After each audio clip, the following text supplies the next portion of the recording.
વડોદરા શહેરના આજવા સરોવર વૃંદાવન બાગ તેમજ તે સ્થળે વિકસાવવામાં આવી રહેલા પ્રાણી સંગ્રહાલયને નમૂનેદાર તેમજ પ્રવાસીઓનું આકર્ષણનું કેન્દ્ર બને તે માટે જીએસએફસી કંપની નાણાકીય સહયોગ આપશે તેમ ઉર્જા મંત્રી સૌરભ પટેલે જણાવ્યું હતું.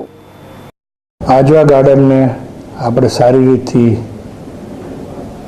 સુધારા સાથે ફાઉન્ટેન્સ નવા સાથે આપણે આગળ વધી રહ્યા છીએ.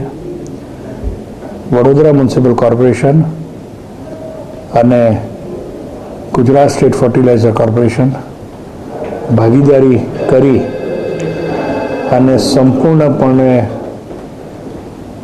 એનું જે ફાઇનાન્સિંગ છે એ જીએસએફસી કરશે. બેની વચ્ચે એક એમઓયુ થશે અને એમઓયુ દ્વારા ફાઇનાન્સિંગ અને મેન્ટેનન્સનું કામ એ જીએસએફસી આ આજવા ગાર્ડન પાછળ કરવાની છે.